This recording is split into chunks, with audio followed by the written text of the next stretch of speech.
Now, once we've got the structural model set up in the architectural project, we have a little bit of tidying up to do in here, so we'll do that first. So let's take a look at our levels, and in the last video we created our architecture levels. Okay, so they're in position there, and we have them at the correct datum as well. You might have one or two more levels in there as well, to pinpoint the top of the flat roofs and various things like that as well. I might include those in as I go along in terms of building this as well.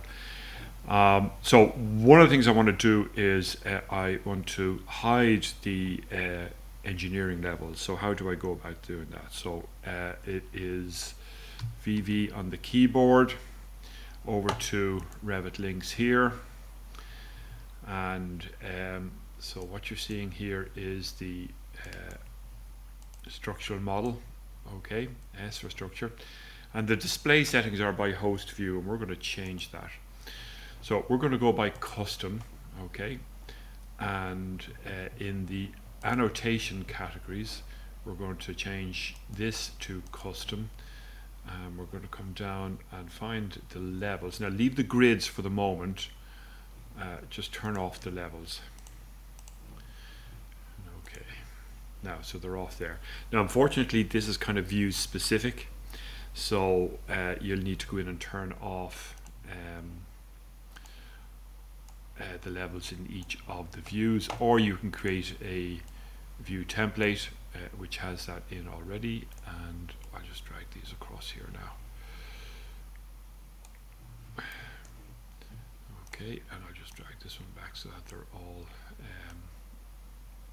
level. Right, now if I've done that in the east elevation, then that sets it up in the west, and we're going to do the same here on the south elevation. Again, VV on the keyboard, Revit links, by host view, custom, annotation categories, custom, and turn off the levels. Right, like so.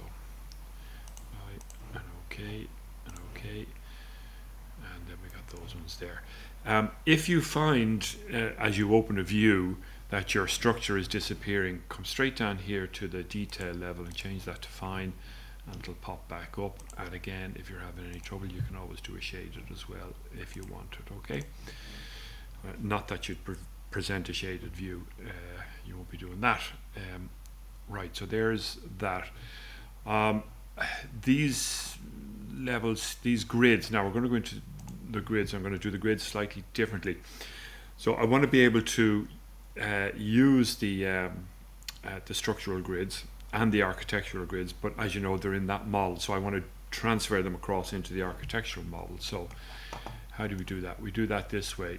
It's called copy monitor, and we're going to select the link, which is the structural file, and over here we're going to copy the grids. So I'm going to pick each one of these. Okay, this one, this one, this one, this one, this one. Okay, and then I'll start with the architectural grids over here. So we'll come down first. Element already selected, that's fine. Already selected, that's fine. I should just be picking the A's at the moment. Right, now, it's that one, that one, that one.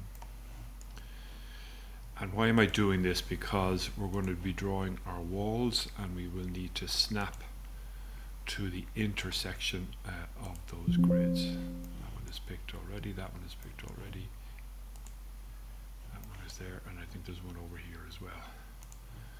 Okay, now I think I've got everything there, and when we've got that done, we can say finish. Okay, and if I go into